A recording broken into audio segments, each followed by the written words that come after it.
Ladies and gentlemen, coming to you live from an undisclosed location in our non-basement studio in Burbank, California, this is the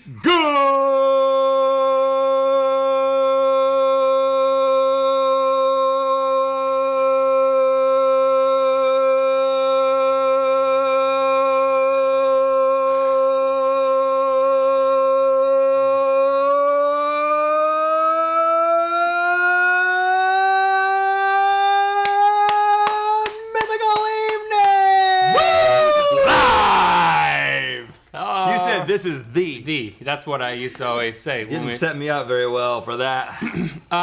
Mythical Beast, thank you for joining us for this live event. Very special occasion. I'm excited, having not seen Buddy System, not done YouTube Live. Very excited to see in a really long time, in 4 or 5 years.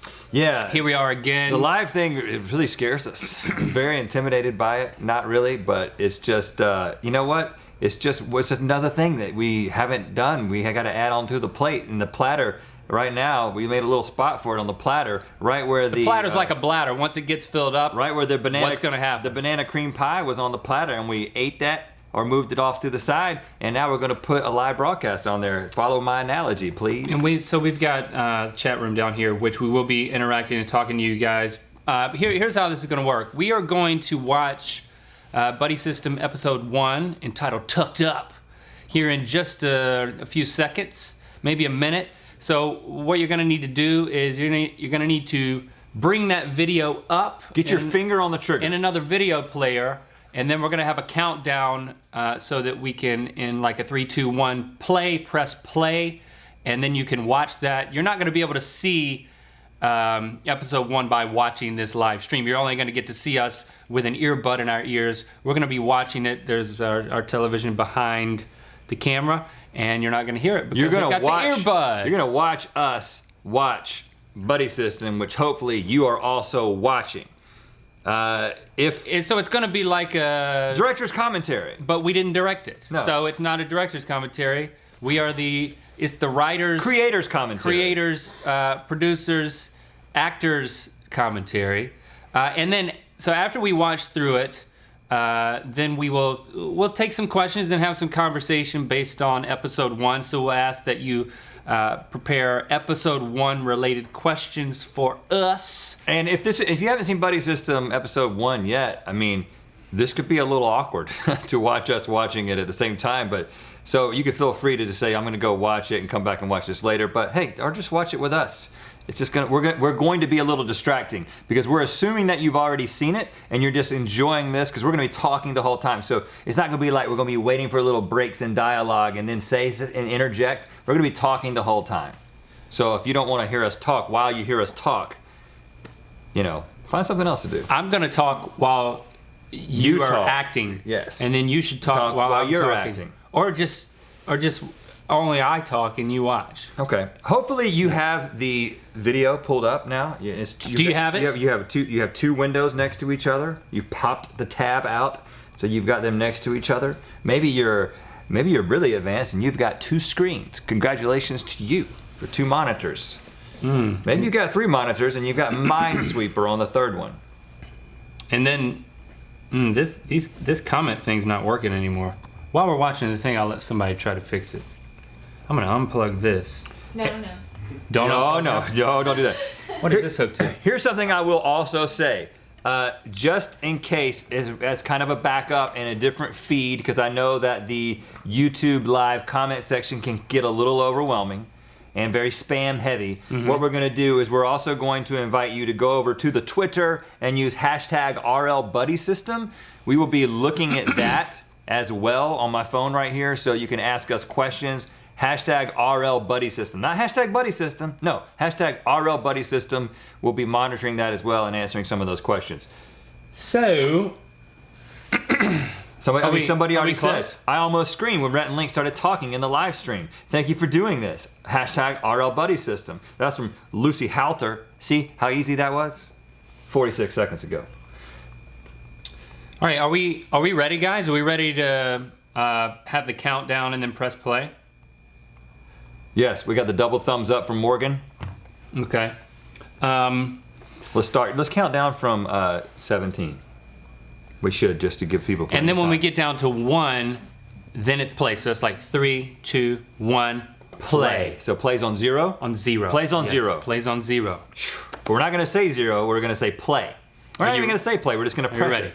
17, 16, 15, 14, 13, 12, 11, 10, 9, 8, 7, 6, 5, 4, 3, 2, 1, play! And here we go.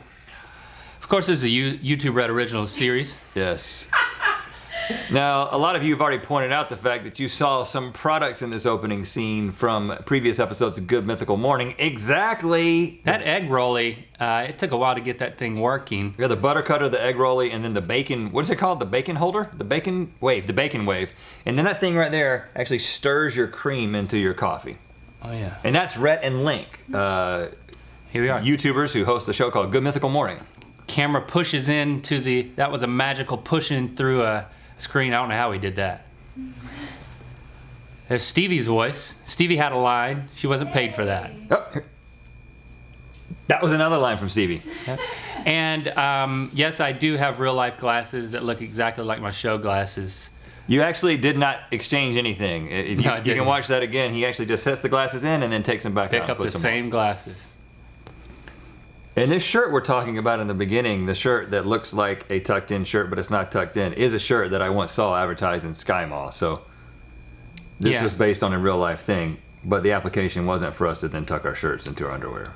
And I appreciate the fact that you guys have appreciated all the GMM crew cameos that have happened in these first opening You scenes. appreciate their appreciation? I appreciate your appreciation for that. Now, we There's actually Casey. did not tuck our shirts into our underwear. All that was done in post because I didn't feel comfortable doing it. Just kidding. Do That's you real actually? underwear. Those are not actually our real underwear. They were given to us by the wardrobe department in order to contrast with our T-shirts. Yes. And mine were already dirty. I do which not was own very orange underwear. disturbing.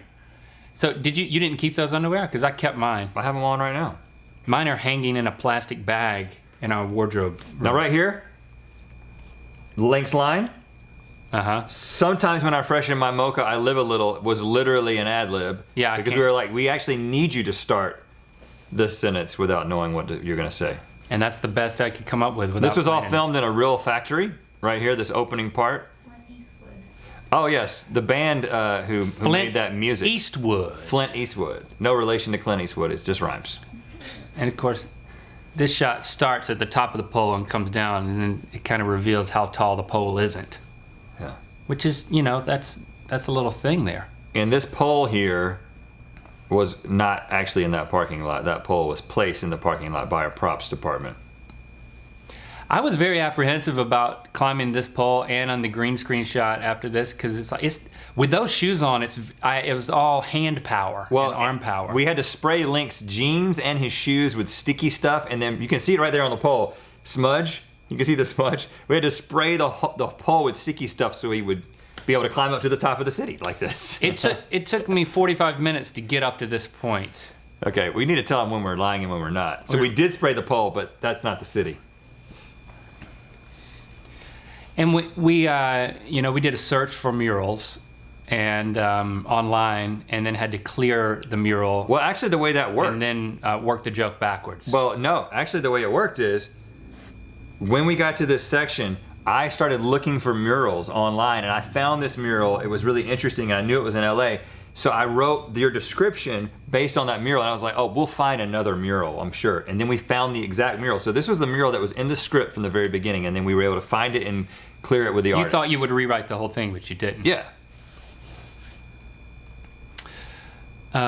This was shot at Night. like 4 a.m. and the sun was about to come up. Well, not quite yet. No, this scene right here, we were under a lot of pressure. Remember? They were like, we're losing dark. Instead of losing light, we're losing the darkness. Yeah. The sun's about to come up. And it was very difficult for right here on this shot right here to maintain focus on Link. and that was a tough shot, and we had trouble getting it. So we had to keep getting. And if we screwed up our performance, or if camera screwed up the focus, we had to keep redoing it. Yeah, because it was all in one shot. And I've got some thoughts about, making myself cry, which for the Q&A, I'll give you guys some more of those thoughts than I'm able to give now in the commentary portion of this stream. We got that, got those wings off eBay. Those are actual space wings. From actual space camp. And disclaimer here, neither of us have ever been to space camp, but I always wanted to go. And I always figured if I went, I would keep it from Link. Yeah. So that's why we wrote this scene. Little commentary on the modern space movement made Link get emotional. Mm-hmm. So you want to save your notes for the Q&A? Yeah, I'll save my technique and a story about me crying here. So don't let me forget to tell you about that. But you magically attach that pin very quickly. That's the magic of editing. Yep. No, I did it. Now we're just watching it. This is a good point. I'm getting lost. I want to hear us talk about the boa. I'm getting lost in this scene. Scary Alley. How about we just start saying it along with ourselves? It's cool to watch it back and just remember that, hey, this was our first all-night shoot. This was actually week 2, right? This was week 2. It was difficult to stay awake, but they had these magic meatballs that they kept bringing around, and they kept us awake. And they did have magic meatballs. Now, we actually wrote this song and conceptualized this music video before the entire episode was written and conceptualized. We knew that it was going to be taking place at night, and we knew there was going to be an alley, and we knew we wanted to sing this song once we got to the alley. But the song actually started before the episode. And with a lot of these songs, it was just kind of we needed a jumping off point to write the song, but then we didn't need to know the specifics of the story because it was being written at the same time, or like you said, later. So it was just, okay, what's the funniest song we can write about being afraid of the dark? And let's just explore all of the angles that we can, but knowing that we're going to exit the story and then re-enter it a little bit later. Now, and one of the interesting things about music videos is all these music videos were shot in a 1-week period, and this video was shot, we actually devoted a day to this one because it was very complex, but that's still a lot less time than we typically, or was it less than a day? I think we also shot Power Nap on, I remember we didn't. Rush or something. We shot this in 6 hours or something. But this was the one that was allocated to one day, and the initial plan for like our body paint was for us to wear skin tight black outfits, and then the outfits were gonna be taped, like the leotards, the unitards, whatever they're called. They were gonna be taped with. Well, they were gonna be painted. And then they started doing it, and it started getting absorbed. Right, and then the I'll call them unitards. What's it called? Those the tights. Onesies, tights. Yeah. They would absorb so much of the paint that then we said, well, let's put glow-in-the-dark tape, and then that didn't work. So then, like, an hour before we're about to shoot, we're like, all right.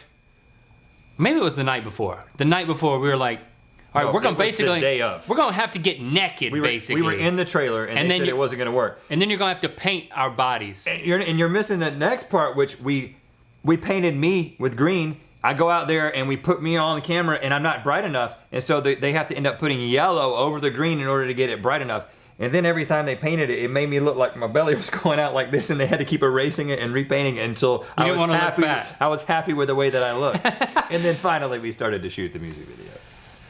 And then, we've seen in the tweets and in the comments that for this walk different bit, it made you think of the GMM episode where it was Safest Way to Walk. Safest Way to Walk, which I definitely think that it inspired your specific walk. I don't know if we accessed that information when conceptualizing this scene. No, yeah, we did. We did?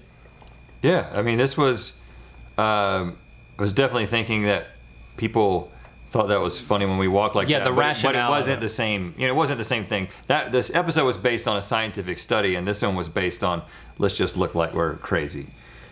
And then have Mr. Maxwell, played by Paige Kennedy, actor and viner extraordinaire, to say bath salts. And this is a real taser, not making that up. But if it was real bath salts, we'd be eating each other's faces. So that's how you know it's not bath salts. So that is a real taser. That's why it functions like that. And this actually, it does shoot the leads out just like that. So in that shot, he is actually shooting it, but he's shooting it into a dummy, and not me, the dummy. Like a mattress or pillow that caught it, and it didn't actually have a charge.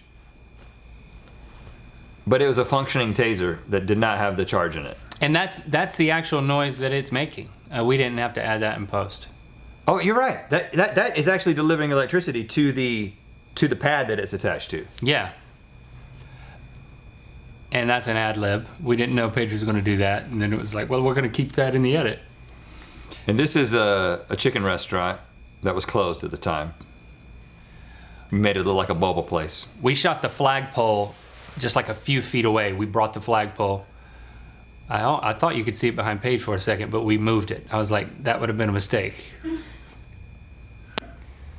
And so this is the place in the show where we decided to start. Okay, now we're gonna, for those who are watching Buddy System and have no clue who we are and what Good Mythical Morning is, and you know, to understand sort of the context for this story, this is when we kind of begin to explain that we're two guys who are best friends from North Carolina who know this guy Maxwell, who we also host this show, Good Mythical Morning. Yeah, so in the script you got to kind of do some heavy lifting, but then also introduce the fact that he's into magic. So here he's talking us up a little bit, so we had to act like, oh, we're so glad that you think that we're cool, even though we actually wrote this for you. It sounds a little self-aggrandizing, but it was... When you know we wrote it. It was written so people would be oriented. Okay, there's a YouTube show, a lot of people watch it. I hate having to write that kind of thing, but it's orienting, so... And it's interesting, this is the first thing we shot with Paige. I mean, we had met with him and we talked to him a few times about the character. And we had recorded the Power Nap song with him. But this is the first, when he showed up, this is the first time we acted against him, is this scene. And it's weird because you're in the scene acting, but you're also thinking, is this working how we pictured it? Right, you're evaluating, is he performing it in the way that we envisioned it, yeah. Which he was, he did a great job, but it took discipline for us to actually act instead of assess other actors, because we're not used to acting with other people, especially against something that we've conceptualized and written. So we were actually learning how to act against people this entire time, I would say, besides each other. Now this whole alley, the couch and all the trash in there was all brought by our art department. And it's still there. They littered that alley. We left it. No, we didn't. They burned it all after. We burned it right there. That's what I heard. That alley is just still smoking. Here we go, setting the hook for the plot device that will carry the entire series through 8 episodes. Or not, if we failed. Yeah, you never know what happened. The music and the sound effects were added in post. There was no one slightly off camera banging drums. And what about the guy with the gong? But in this shot, we added like the doongs. And then we started adding them throughout the entire series. And here you go. We've got the homage to Dr. Claw. Any Inspector Gadget fans out there? And then that's it. It's over. Shout out to our director, John Fortenberry. And let's see if we can read everybody. Starring Rhett Link. Paige Kennedy. Okay, that's enough. We don't have to say anybody else. Leslie Bibb. Marcy Pettis. Benjamin Egg. Alex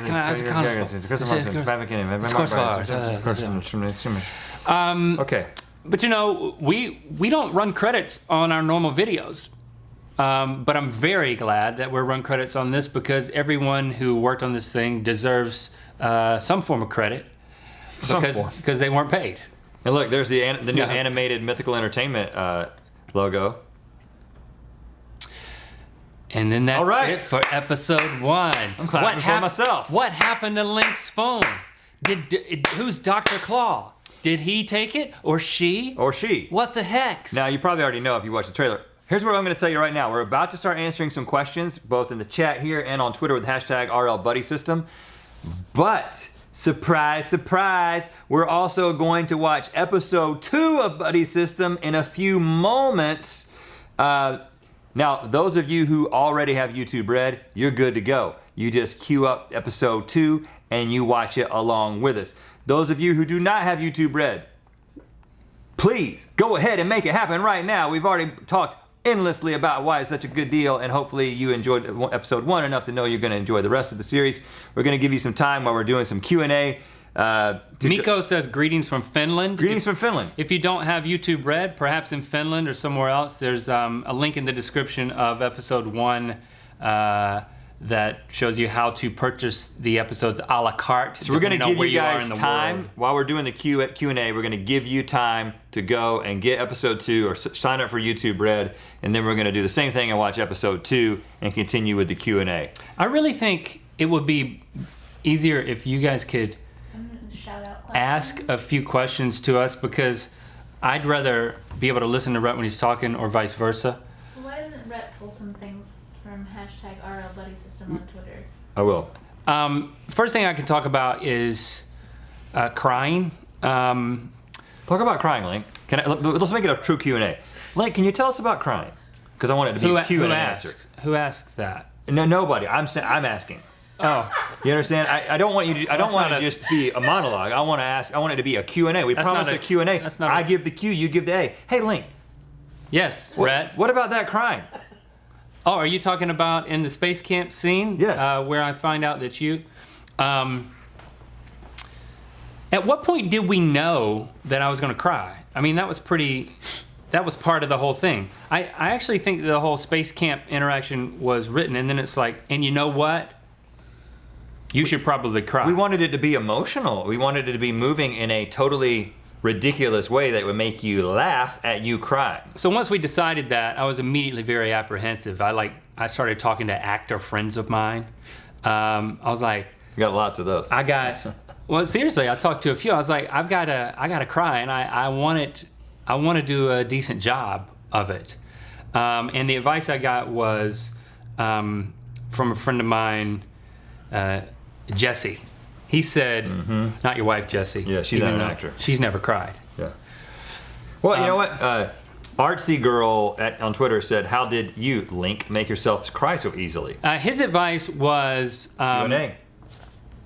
start thinking of something that makes you sad, and also allow your face to assume the face that it makes whenever you cry.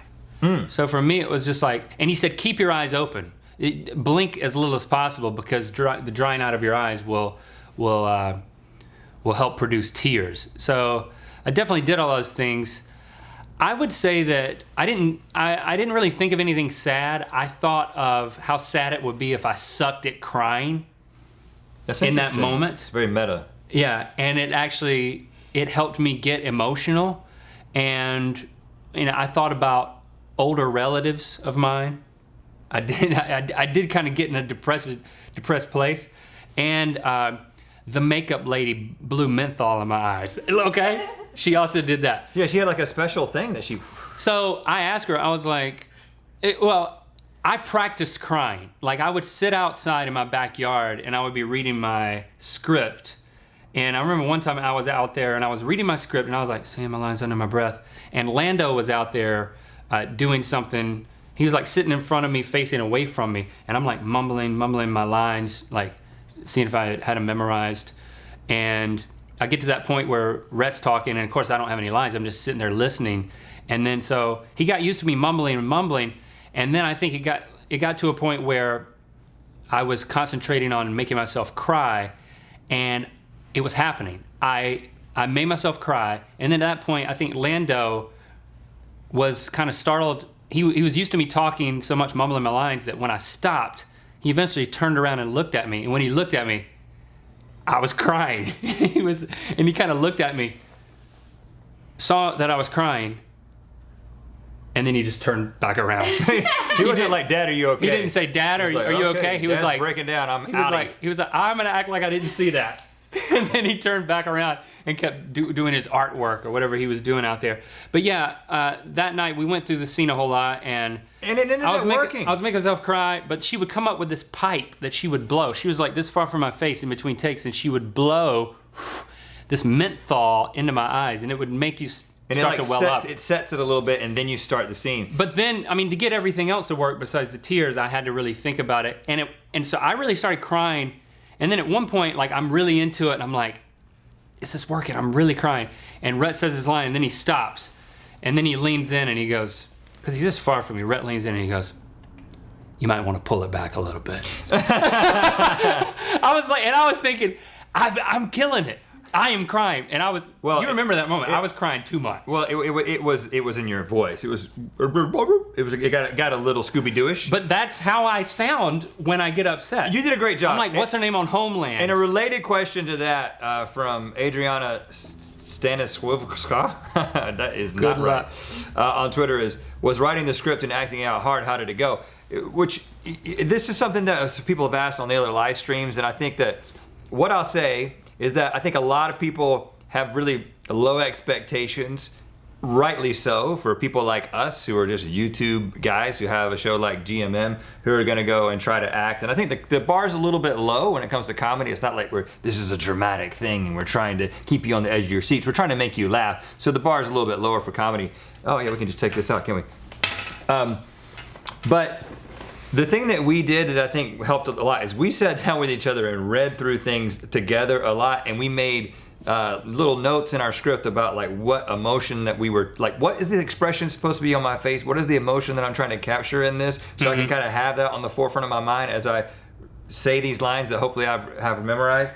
And I think I can't say I think I did a good job, but I can say I think you did a good job. I think you did a great job. And I remember sitting in this room and we would go through the script and I think you either just thought about this. I think you had read about it too, maybe about acting. Like you Googled how to act because you had all this information. Lots of Googling. You gotta like jot down your motivation and then jot down when it changes and why it changes. And I'm like, okay, I like jotting things down, and that really helped it click for me. It was like diagramming sentences. It also helps from script. It also, to tie into this same question, it also helps from a writing perspective, because when you're writing something, obviously it's much easier to execute something if you wrote it, because you're able to understand, oh, well, I am supposed to change my motivation and my intention. And you hear that, it's almost cliche at this point, like, what's my motivation? And it may seem like we're overanalyzing it, but we tried really, really hard. And there's places throughout the series where it's like, we didn't get that quite as well as we wanted to. But more often than not, we were able to capture what what was actually true on the page and to bring it onto the screen. Let's fire through some quick questions, even if they're anything. Do you two really have the same ex? Who's that? Haley Hope. Haley Hope. Yes, we really do share a co-ex-girlfriend. That's why she's called co-ex-girlfriend in my sentence that I just stated. And I recently saw her. We did not date her at the same time. We dated her in sequence. At a high school reunion. So I don't know if that's technically co-ex-girlfriend, but Leslie was both of our first girlfriends. And I saw her at a high school reunion recently, and I had I almost thought... Audacity. You had the audacity. I almost thought I was going to say, hey, let me tell you about this new thing that we're doing. Oh, you didn't tell her? And, we actually based the character on... She was kind of like... She kind of represents you and also Amber, our first kiss.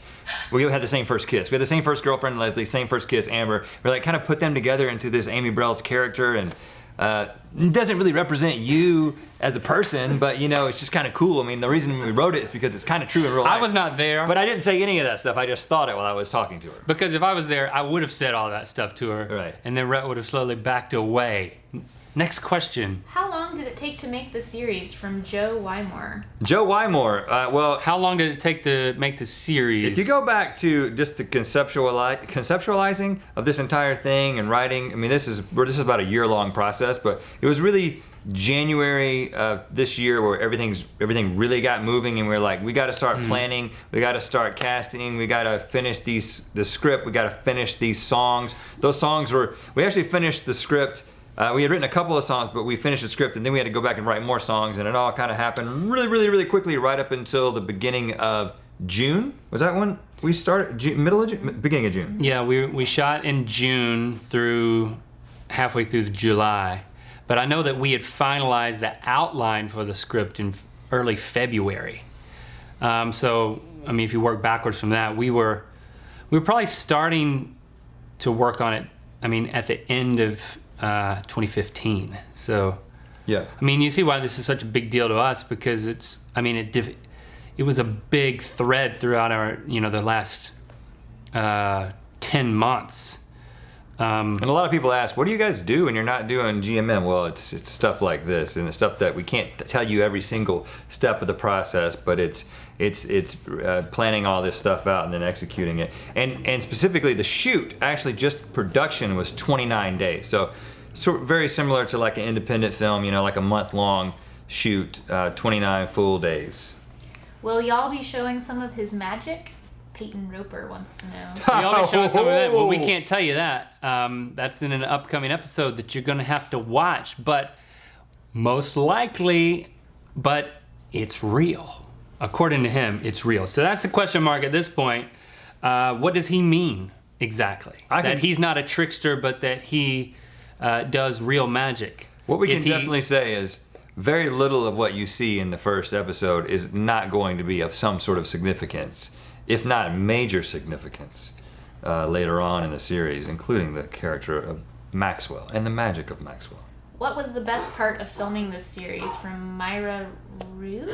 Myra. Best part of filming the series was, I really think it was the entire process of doing something, even doing something new that we had invested so much of ourselves in over so many months. I mean, it was just extremely exciting and valuable. If I were to put the dollar amount on it, the dollar amount that I would put on it is... Put the dollar amount on it. No. Do that. I mean, we knew we had so much to learn, and I just, every day you learn, right? It's like even doing this, like right before we did this live stream, I was like, I'm excited. This is something new for us. I'm gonna do a live video. That's how I felt every day going to the set. It's like, I'm doing a new scene that, is it gonna be great? It could suck, it could be great. It's like big question mark. I mean, it's fun, for me, along the same lines, I think, in terms of the whole process, you've got like what we do with Good Mythical Morning, which obviously is incredibly fun and fulfilling, and it's something that you guys have connected with and something we're gonna do for a long time. I think that when we sit down and do a GMM, there is this element of, I don't know exactly what's gonna happen. I don't know how good this episode is gonna be. I don't know exactly where the comedy is gonna come from. And that's a certain kind of thrill, where there's another kind of thrill when you craft something and it's like, this is supposed to go in a very particular way. And it's not just the two of us. There's a lot of moving parts. There's other actors, there's other people, not that there's not other people involved in Good Mythical Morning, but this is sort of a different level of, the crew was just massive, and all these moving parts that come together to take this vision that was just a conversation. I mean, we actually, going back to earlier this year, Link and I went and spent some time, we had a mountaintop experience. We went to this house on top of a hill in Hollywood and actually said, we're going to stay in this house until we have a script, not all the dialogue, but we've got a story that is completely beat out. And if, that was February. Just two guys staying in this house for a few days with we had some people deliver us food, and that was the only time that we interacted with anybody else. And there was a dog that was there, which was a little strange. No running water, no latrine. Not true. But no showers. To have those conversations and to conceptualize these things, and then that many months later to be in a situation where somebody says action, and that thing that you were thinking about on top of a mountain is now happening in front of you. That is a thrilling experience. And then to see it come together in the edit and watch it with an audience, to see what you guys think about it through your comments. This process is, I'm personally addicted to it. I think I need to see a therapist. Are you guys really afraid of the dark, or was it made for entertainment purposes? From Chelsea Huckleberry. Chelsea, are we really afraid of the dark? Link is definitely afraid of the dark. I'm afraid of the dark. I'll take my garbage out to the garbage can, and there's some lights on the outside of my house, but they don't go all the way to the garbage can. So I find myself running to the can, and then I find myself running back a lot of times. Is it a can? No. You have a can or a bin? It's plastic. Okay. It's plastic. That's why it's so scary. I wish it were just a can. I mean, don't tell me you've never been in your house all alone in the darkness and you start to think about. You didn't say that. You said just taking the trash out. Well, taking the trash out does not make me scared. Being home alone with my kids and my family, my whole family, my wife and kids are out of town, there are times when I start to think about, could somebody have gotten in, or Could there be a demon in this house? Do you know what's easier than something getting in your house? Something being behind your trash can. Yeah, like a It's just raccoon, opening a maybe. gate, man.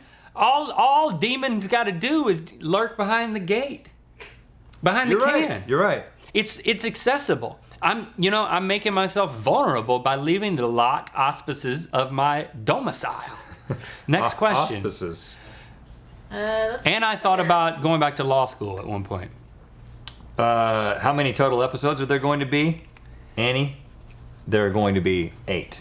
There's going to be a 9th episode that is going to be a little Expose. behind the scenes expose where we lay it all out and talk about all the crazy stuff that happened and all the arguments that we got in. That we can't tell you about yet because you How haven't many? watched it. Riley Moffat asks, how many people were involved in the making of Buddy System? Stevie, do you know the accurate answer to that? Do you know how big the crew was? You've seen like papers with that. Run the credits in slow-mo and count everybody and then tweet it at us.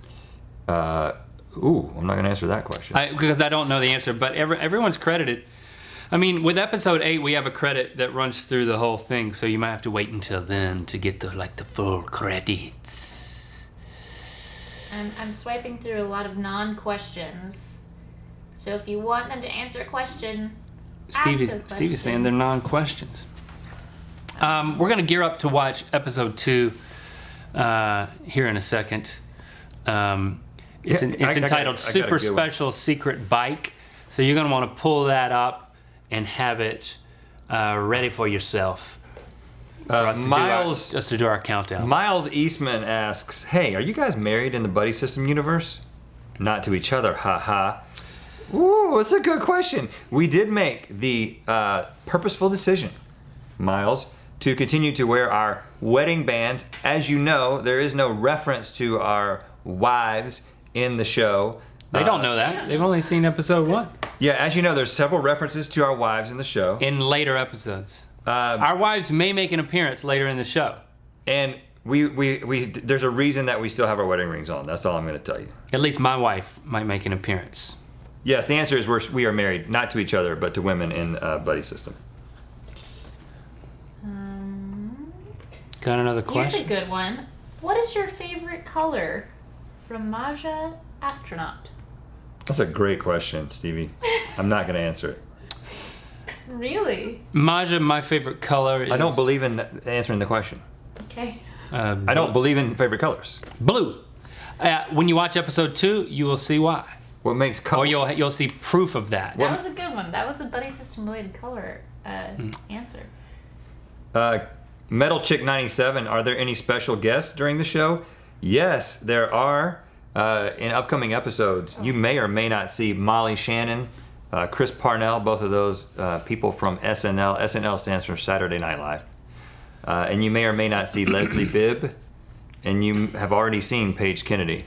And there's a few others in there as well. How long did it take to put on all the different face paint from Paul Tato?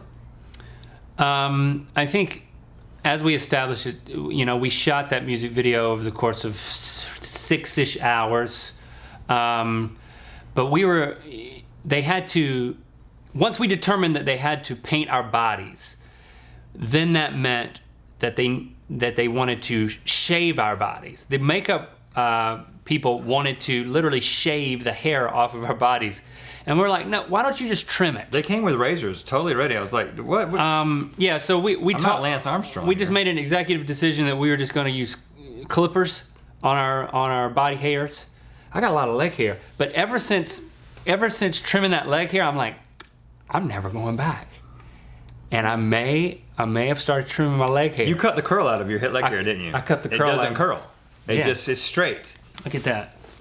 Well, there's a couple of curlies in there. I'm due for another trim. Would you help me with that? No, I won't.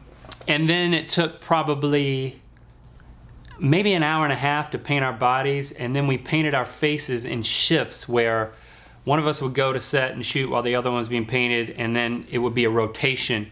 And so if you watch closely, you'll see that there's a layer of paint, and then a second layer was added. So there's like jump cuts that the face paint more paint will kind of jump on the design, and then as a third design, we wiped our faces clean, started over, and then the fourth one was like a splatter technique over top of that. So there's 8 designs, 4 on each face, and that happened over the course of probably 3 or 4 hours of going into face paint and hair and makeup and coming back pretty out. intense, and I made quite a mess in that shower when I finally washed all that paint off myself. Let's answer just a couple more, and got then one right let's here. gear up for episode Yeah, so 2. just 2 more questions, and then we're going to start episode 2. Last chance. Go buy that episode. Go sign up for YouTube Red. We mean it. Rhett's bird shirt, Sonic Stars, asks, was Gutless Wonders in thought when writing Buddy System? That is a great question, because Gutless Wonders is a screenplay that we wrote together back in middle school, and it was incredibly stupid and horrible, but it was the best that we had at the time, and we actually read through that script on some episodes of Good Mythical Morning way back, season 2 or 3 or something, back when we were in the old studio in my garage. But it wasn't necessarily there in thought. Like, we weren't like, can we finally make Gutless Wonders into a reality? But in spirit, definitely that was on our minds, because this is the thing that before we ever sat down at that desk with one microphone and started talking to you guys and talking to each other on Good Mythical Morning, we wanted to make this kind of content. We've been making music videos and sketches and local commercials and all that stuff. But it all kind of started with this desire to tell a story that back when all we had was a VHS-C camera and Link's dog Tucker, we just were like, well, let's film Tucker and let's write some dialogue. And Tucker ended up being kind of the main character of that. It was all about, it wasn't the kidnapping? I've forgotten much of the plot. Yeah. The plot doesn't really matter, but yes, it was definitely, we see this as He was stolen, I think. yeah, he was by evil. I think it was by evil lookalikes or something, because we couldn't find other actors at the time. But yeah, so it was very much there underneath the surface all this time. Buddy System is in a lot of ways a culmination of us wanting to bring those desires to make those things a reality together into something that is a story that you guys can enjoy. One last question before episode 2. I'm trying to find the very best one. Oh, she's trying to find the best one. That's not gonna happen. Leave them wanting more. Have you ever tucked in real life? From Laurie Flad. Laurie, have we ever tucked in real life? Into the underwear? I have on an undershirt. Oh, is it tucked into your underwear? No, but it should have been, because that would have been awesome. What a missed opportunity. I thought about it. Why you got on an undershirt? It makes me feel more secure. It makes me feel more confident. Confident that what won't happen? Like the pit sweat won't come through? Because I get that. I guess so, yeah.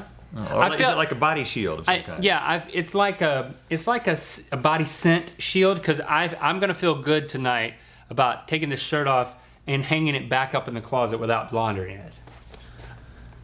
I just do a pit check. You know what I'm saying? If I wore this directly on my person, I would put it right in the laundry. You're joking. I'll wear a shirt like this with no undershirt 4 or 5 times, and sometimes I'll put it in a place in my closet which is designated for dry cleaning, and then You'll still wear it. and then after like 8 weeks, it's like the bacteria have all died, and I just put it right back on.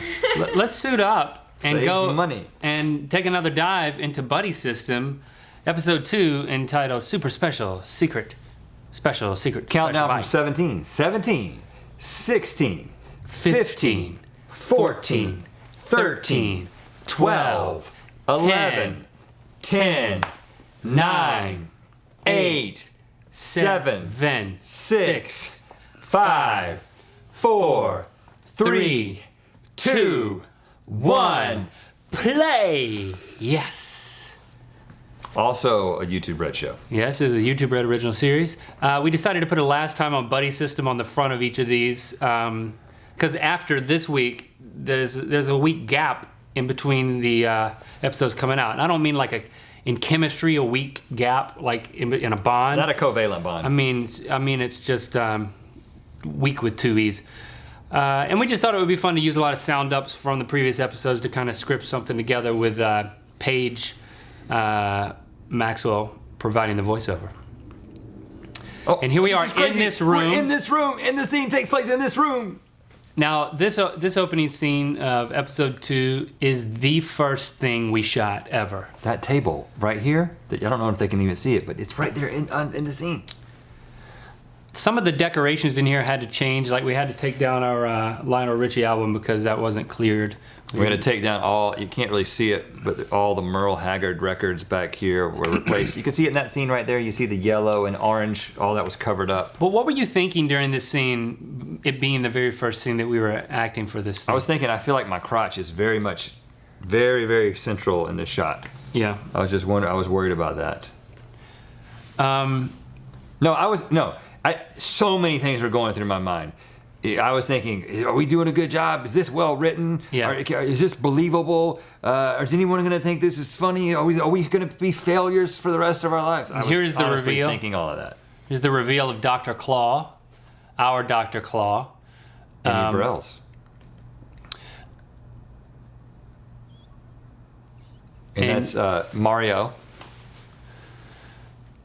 Mario and Lauren. And Lauren behind him. Lauren Powers has a lot of muscles.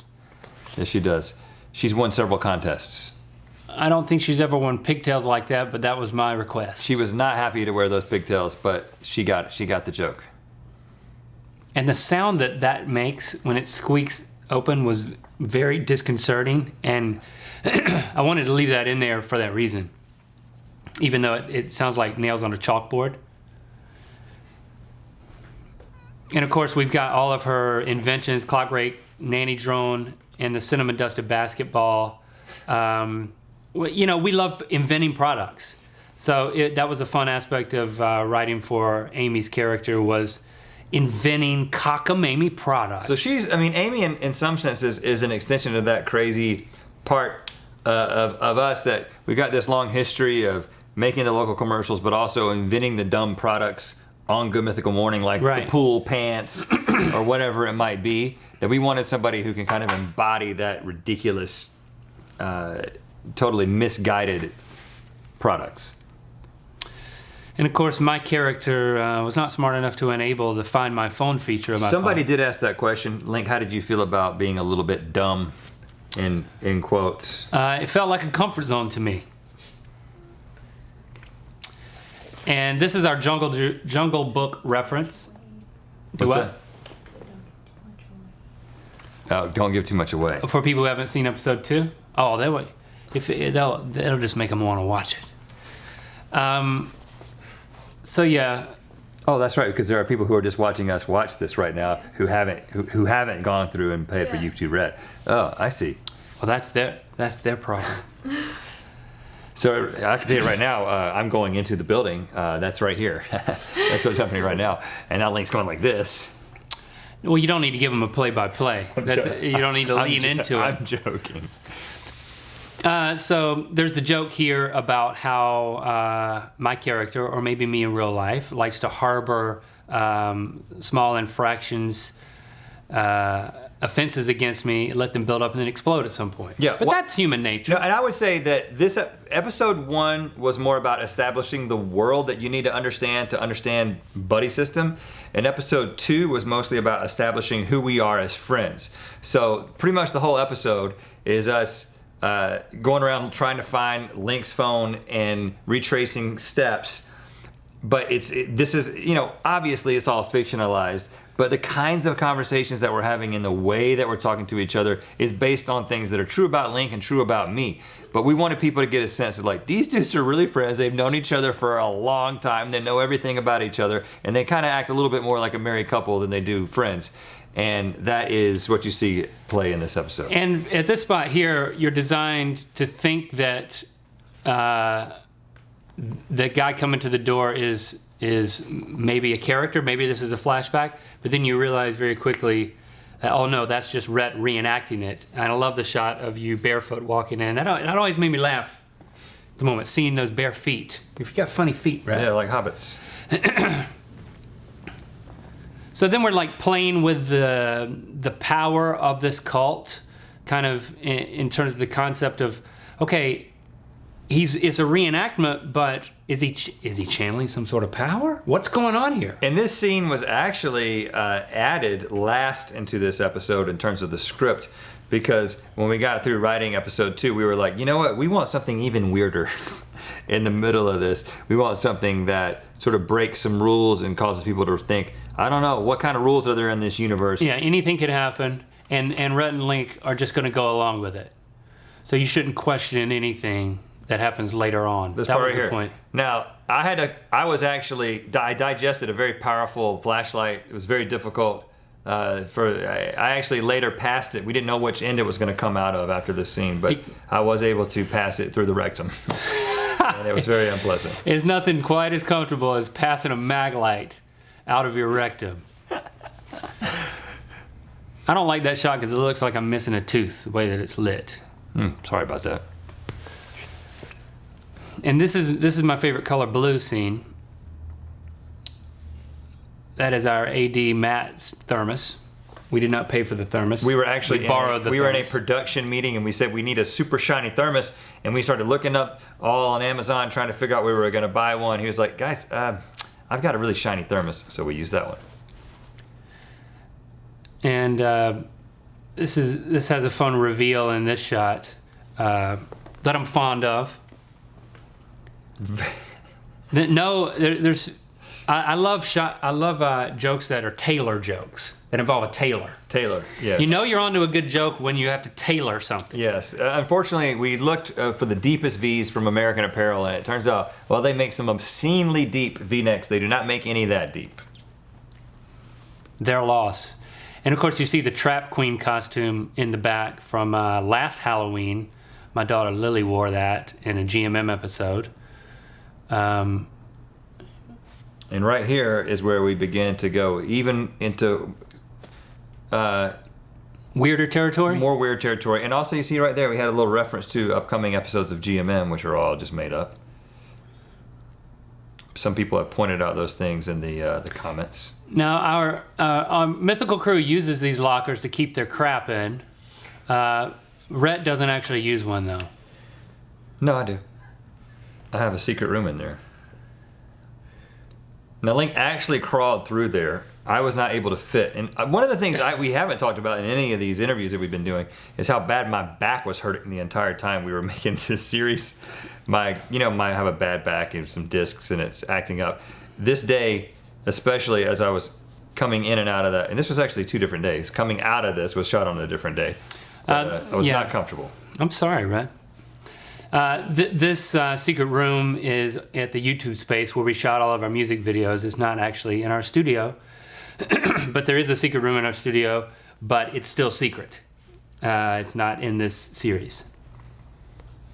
Now, in this whole concept here of having a secret bike that I begin singing about, this is not based on any real life thing. Link, I promise you, I am not actually hiding a secret bike from you anywhere. Nowhere? No, not. So much away. But you can't. But they're not seeing. Stevie thinks we're giving away too much. Stevie doesn't want us to give away much. She's assuming that you haven't actually watched episode 2, but we believe that you either are or you will. But here's the thing, Stevie. I just got a tweet that someone's waiting to watch it because they have some mom duties to take care of. If you're waiting to watch, then don't watch this right now, because we're going to continue to give it away. But we're going to give it away so that you'll want to go and get it. This will be on the YouTube channel later. You can watch it later too. This live stream. It will be syndicated on our channel. Maybe we should have pointed that out earlier. So this music video is a little bit of a dig to a particular cyclist that you may or may not be familiar with, who is and just the sports industry in general. Just sports industry in general. When we originally conceptualized a secret bike, it was not a bike at all. It was a creature that you played the head of the creature, and it was like a centaur. It was a centaur. The first script had me playing a centaur, and then we realized we can't do. We don't want to do that. We don't want to. We can't afford that. But we didn't. Why? What did the centaur do? It was exactly the same thing. You had a secret centaur? No, but it started. There was no secret room. The way we got to this was we knew we wanted to have what happens in episode 7. Yeah. We wanted that to happen, and so we thought that it should happen via a centaur. Yes, but Or then we episode did, 6. Episode 6. We But thought then it was we- going to be a centaur, but then when we decided it needed to be a bike, we had to bring it and make it, introduce it into the plot, so it came in Yes. episode 2. and you know, I love this part here where it's like we go through the stuff that you've been keeping from me. Did an excellent job at this, Rhett. Oh, thank you, Link. In the background, we have a goose. I recommend focusing on the goose during Rhett's scene. Just Now, kidding. all these secrets that I reveal in this particular scene are actually true in real life. This is a little bit of me just sort of revealing some things that I've been keeping in personally for a long time. No one has ever thought that my name is Lonk, but Lank. I've introduced myself for years and people thought it was Lank because of my southern accent. I'm Lank. Lank. My name's Lank and I'm lanky. I love the fact that with you saying it, it makes you laugh. Lank. Because you have Link. a deep southern accent. Yeah. I believe it. Everyone thought, Loink? What's your name? So here is I got a killer spin move coming up here. Yes. That's very there it is. good. And getting a little internet list humor here with tapping into some almost a parody of a list that probably does exist out there somewhere. Flashback. We thought for a second, what's the best way to transition to a flashback? We should probably do a wipe with a chime sound. Wipe and a chime, baby. That's what we did. And of course, my phone case is a Lamborghini, a green Lamborghini. We went through a whole bunch of phone cases that were clearable because my practice is not to have a phone case. Why cover up such an elegant design? We wanted it to be something that was recognizable, but something that wasn't branded, and so we decided on the Lamborghini. Or is that a Lamborghini, really? Stevie and I decided on this. You weren't around. It's just a sports car. It's a Lambo. Look at that red pantsuit. We knew that we wanted. Look at that red pants. We wanted Amy to have fashion sense that was stuck in the 90s. So all of her references were 90s, like pantsuits and stuff of that nature. You'll see everything she wore. She was very much on board. We were sitting right here the first time we talked to Leslie on the phone about the character, and there's the end of the thing. She was super excited to wear 90s pantsuits. Yeah, so as the series progresses, you may or may not see her in many more 90s inspired suits of different kinds. And of course, this is the instrumental version of My Exercise Bike playing over the credits. And that's or how under the credits. That's how the credits for every episode work. Is you're going to get to hear the instrumental version of the song that was featured because there is a music video, a song in every single episode. Let's answer some more questions.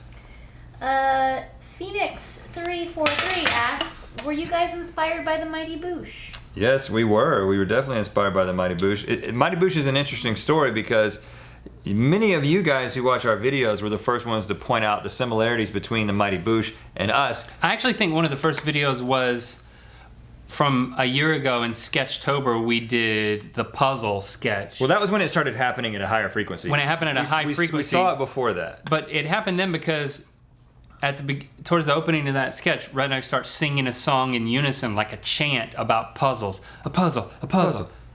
Puzzle, whatever. I don't remember it it right now, but it's very similar to then people said you're crimping. the crimping. You're that they crimping. We had to Google crimping, and then we realized that's what the Mighty Boosh calls singing a cappella in unison. So what we will say is... So we copied them, but we had never even watched them. Yeah, so then we go, and after everybody says, go watch the Mighty Boosh, we watch the 3 seasons of the Mighty Boosh that exist, completely blown away, think it's absolutely hilarious, love everything about it. And then I think so we had done all this for years and sort of just like unintentionally converged with them in some ways. But then when we were like, we're going to do this series and it's going to have a story and it's going to have a music video in every episode, we knew that we wanted to do some stuff that was bonkers. And after having come off watching the Mighty Boosh before we ever sat down to write this thing, there was nothing that was like, they did this, let's do this. Yeah. But it was very much sort of passively, indirectly inspired by them. Yeah, I mean, did you use the term surreal? Surreal, absurdist. The surreal, absurdist nature of what they do, and just like I mean, just like we embrace the silly and Good Morning all the time, we made a conscious decision to do that. So I would say the inspiration was a tone inspiration. That puzzle sketch, Eddie just pulled it up on the screen behind us. It actually came out 1 year ago, 2 days from now, so October 22nd. So that just goes to show you, how everything leads to the next thing. We actually did those Sketchtober sketches knowing that we were going to do this. And, there's a question here. James Astle tweeted. What's his last name? Astle.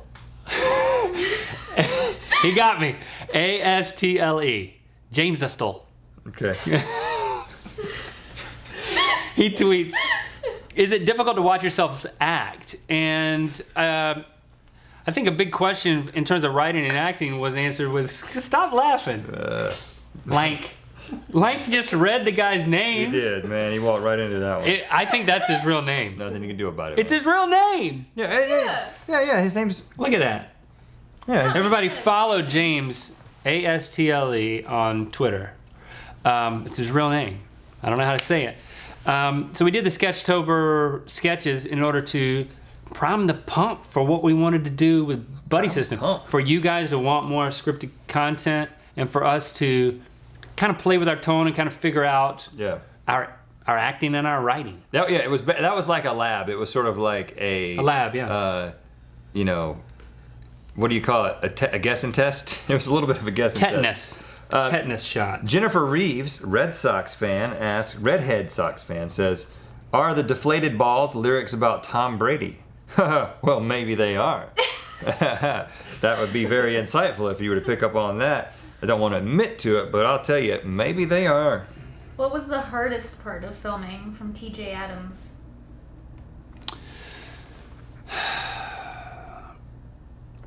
I think the first thing I was surprised by was, it felt easier to shoot such a bigger production than it does to shoot the stuff that we, like, our biggest productions when it would be like a 3-day shoot. I'm looking at you, when it would be like us shooting, like I'm on Vacation, biggest music video production we ever did. We would stretch everything so much, and there was a lot fewer people involved and doing a whole lot of stuff. It was extremely demanding for us, and there was this constant sense of if we don't catch things, it's gonna fall apart. So much fell back to us that, I think with the budget we had, it allowed us to bring on qualified personnel. Again, it's not that we don't have qualified personnel, but we stretch every dime so far, and we're so aggressive with the stuff that we're doing on our own, or just with a sponsor in a one-off music video, that there's a whole lot more pressure on us. And there's a lot more forgiveness in us. We were able to alleviate that with Buddy System. With when you reach a certain level of production, you bring on personnel, and everything's divided a lot more, so you can kind of stay in your lane and say, you know what? Stay in your lane. I don't have to give an opinion on every single thing, and I can entrust people to do these certain things. Well, and I think one of the most useful things. The crew is absolutely amazing, and everybody did an excellent job. I think one of the things that we didn't really have any experience with at all that was very, very helpful was our script supervisor. What was her name? Hallie. Hallie.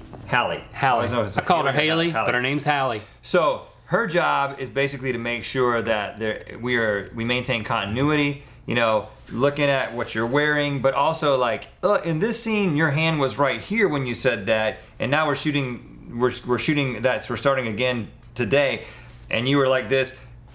In the way that she would take notes on her script in some sort of software, I don't know what it was. It was so intense. It was so intense and so detailed. The software was so soft. But it was like the editor had her notes and had what she had done in this notebook. When we were in the edit bay, I looked at how intense it was, and it was so crazy the way that she had kept track. It was like hieroglyphics of every single thing that was happening. So I'm proud to say that I think that while you watch it doesn't matter how high the budget is, everything that you watch on television and on the big screen at the movie theater has continuity mistakes, and you see things that can be distracting.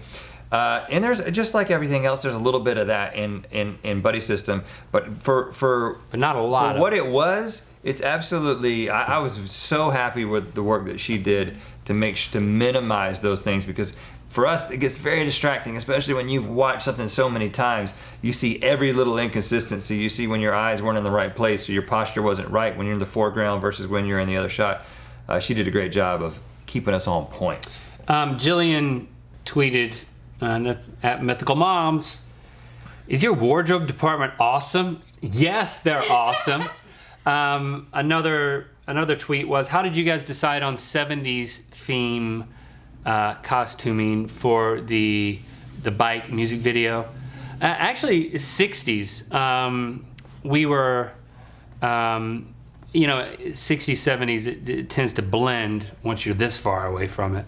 But like those, we got a specific reference of like these guys in like the hint of bell bottoms and like the shirts tucked in, and the outfits that we wore, we had specific references, and we just gave it to them, and they found it. I mean, Los Angeles is a great city for finding stuff because there's so many people looking for crap, and businesses that People looking for crap all the time, man. businesses that sell this type of stuff. I mean, back in our neck of the woods in North Carolina, if we wanted to look like we were from the 60s, I was looking in my Papa's closet, like literally. Now there's a store called Papa's Closet. I have a question from Vivian McCormick, who asks, what motivates you every day? I really admire your genuine attitude and happiness every day. Every single day. Who was that? Vivian McCormick. Vivian, what you thanks for... You could ask her a follow-up question. Vivian, let me respond to your question with a question.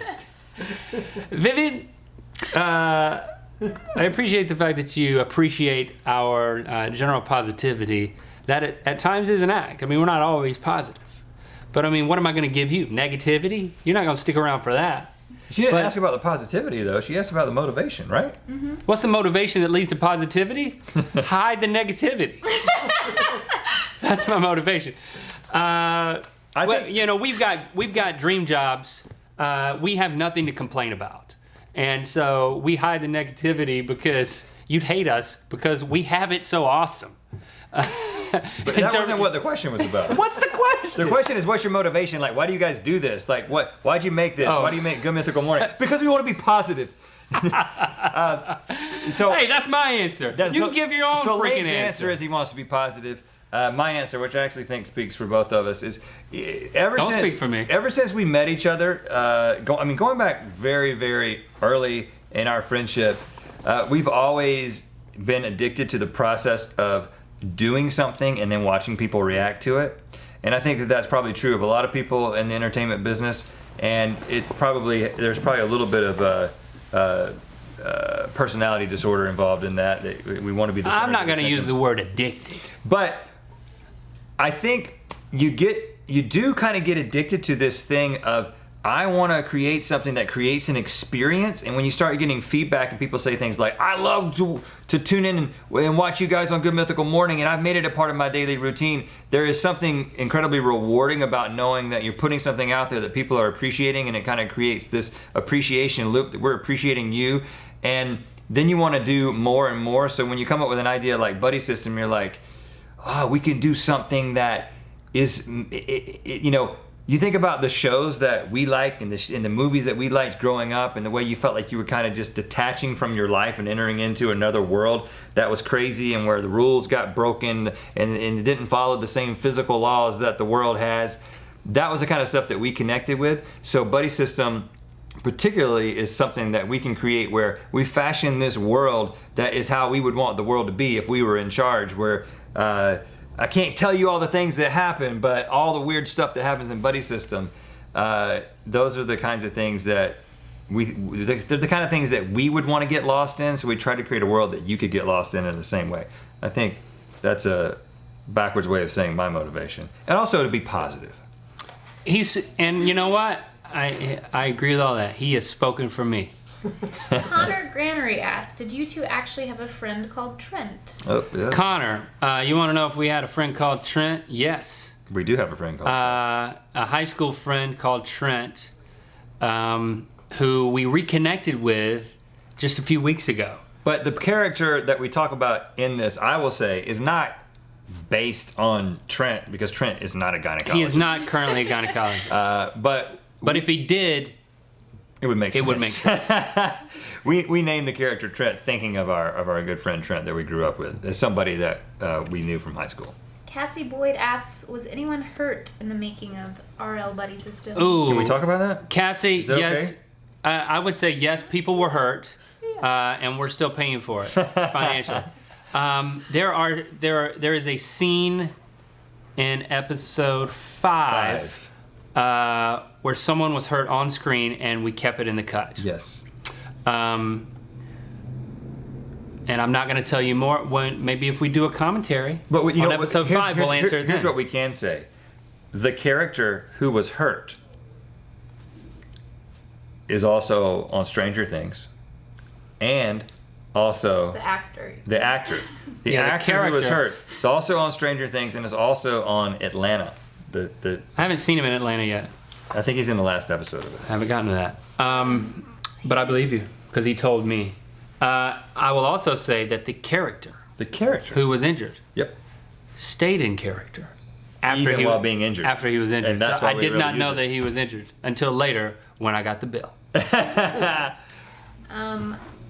3 more? You can say 3 no more? to this, but I'm being asked this a lot. This one's from Internet Teens Ninja. Everyone really wants to ask Rhett and Link to dab. Oh gosh. Listen, here's I don't the have a thing. favorite color and I don't dab. Okay? Yeah, And I'm not doing I'm not that. gonna apologize for it. Here, okay. We're Rhett, would you artists, like to okay? say- We're artists. I'll dab my freaking mouth. I know if how got- to do it. If I've got Feldman. some drool on my mouth Feldman's over here trying to tell me how to do it. or a little barbecue sauce, I'll freaking dab it. Okay, I'll dab it like this. Do it. In fact, Link dabbed in the freaking show already, but it's the kind of dabbing that we like. It's What did I say? actual Napkin dabbing. dabber? Yeah, napkin I did dabbing. not say napkin dabber. What did I say? He said napkin dabbing I have arms. napkin dabbing arms. Yeah, he dabbed there. So I'm a napkin dabber. yeah, and we don't have a favorite color. Of course, Link does blue, but really just for the sake of the show. He doesn't actually have one. I do. It's blue. Katie, I would proudly have blue as a favorite color. at Universal Pewds asks Oh, okay, Uh, move on. PewDiePie Pewds with a D. asks, what was the funniest scene to film? of what you've seen? Yeah, let's go with what they've seen so far. So of what you've seen, the funniest scene. A lot of that was filmed pretty early in the process, and I think we hadn't yet. weren't comfortable enough to hadn't have fun. relaxed yet. We didn't make each other laugh a whole lot in those first couple of episodes because we were so self-critical of what was going on and of each other's performances. When we were having a good time, but we weren't like just laughing between takes and stuff. We were like, was that good? Was that good enough? We tend to be change pretty that? serious when we're shooting stuff anyway, but overall, I'd say we had a ton of fun though. I enjoyed when you were Every day when when you we- were on the top of the pole, which, as you might have already suspected, it was shot on green screen. It was actually shot right here in our studio, and I'll say we actually, that was back to the Mighty Boosh question. That scene, the way that it looks and the way that it seems like it's supposed to feel surreal, and it doesn't actually look like he's up there. That was inspired by the Mighty Boosh. Yeah, it's not supposed to look like I'm It's really supposed to look at the top kind of stupid almost, and you're supposed to be like, oh yeah, Stagey. really, like you're totally like you went that high. Yeah. But Link had, and it was difficult, and I could have never done it with my physical situation at this juncture. If there's going to be somebody climbing up a pole and sliding down, it's going to be Link. So I enjoyed just being able to sit behind the camera and watch when he did that. That was difficult. Final question. Final question. Oh, jeez. Better be good, Stevie. Better be the best question of all the night. Final question, guys. Then we're going to shut down this recording, which we will make live on this YouTube channel tonight. So go with this question, but expand it beyond it. So Brandon Ray asks, do you two actually sing the songs in Buddy System yourselves? So maybe talk about the recording and singing. What wait, do we actually record? You do think we this actually is like sing the song? CNC Music Factory and we're just like lip singing a better looking version of ourselves? Or no, the other way around? Yeah, we actually are singing and writing the music, but the way that it works is we write the song and the music, but it's very stripped down, right? So like for So Dang Dark, or for the So Dang Dark Exercise Bike song, was written on a keyboard. yeah, so we'll play like MIDI music, very, very rudimentary music that gives you like the chords and the tempo, maybe a bass line, sometimes a very rudimentary beat. We sing along with that as we write the song, and then we take that demo and we send it to Mark Byers, our producer, who is absolutely incredible. And we tell Mark, this is what we want it to sound like. In fact, we very rarely actually are in the same room with Mark. He's on the other side of town. We send him that demo. He sends us some things back. Mark produced the entire album, and I never saw him once. Yeah. I mean, we saw him at the screening. Yeah. And he does an incredible job. So we track our vocals ourselves. Like we record each other. Yeah. And well, track he our vocals. builds the music and then he sends us back the music, and Right. then we record our vocals. So we with- kind of direct each other, and it's interesting for So Dang Dark, in terms of like the tone of our voices. It's not just like, hey, I'm gonna sing these notes. The characterization of our voices. I mean, maybe it sounds the same or different to you. I don't know, but it's funny. Like we have had like an hour-long conversation about the tone of our vocals. And a lot of times we're in this place that the genre hasn't quite unlocked yet. So it's one thing when you're writing a song like that. We have a rap in this series. We have a barbershop quartet in this series, which we could talk specifically about that in a second. But those are very specific genres of music. That's another episode. You gotta wait. Okay, we'll talk about that later. But when you're doing something that's so genre specific, you know exactly what to do. But when you're doing something that I would just say is a Rhett Link song like So Dang Dark, you're trying to make sure that, well, in the end, we want this to sound like something that would be popular right now, that people would actually, music that people would buy, people would play on the radio. So we make sure that it sort of assumes something that we actually feel like is good music. And sometimes that's much easier said than done. When you just have vocals and a very rudimentary track, it doesn't sound anything like the final product. There's still a lot of shaping that can be done. And Mark specifically is very helpful with doing that and bringing some shape to it that then helps us finish the song. All right, guys, this has been a blast to hang out with you guys and field your questions and watch the first 2 episodes. As we said before, we're truly appreciative of your support for this huge project of ours, our baby. Yeah. Our little buddy system baby. Yes, thanks to everybody who has offered feedback on the show. I mean, it has been overwhelming how well you guys have received this. We've been blown away with the reception, with the comments, with all the encouragement. And we know, just like we've talked about many times, that not everybody's in a position to subscribe to YouTube Red to see all the episodes. But those of you that have made that decision, thank you for doing that. We think you're going to continue to enjoy this series. We think it only gets better from here. We really do. I'm not just saying that, but I feel like each episode gets better, and the music continues to be great, and you guys are going to enjoy the full story. So hang on for the ride that's going to take place over the next 6 weeks? Yes, or so. 7 weeks? Yeah, for eternity. It's going to month. live on for eternity. Yes. Until this planet implodes on itself and it will be encapsulated and sent to another land. The sun will actually completely envelop Earth before the Earth implodes on itself. And then the sun will implode altogether with everything that it has absorbed in our solar system. Let's think about that. But the human race will have gone extinct by then. Shh.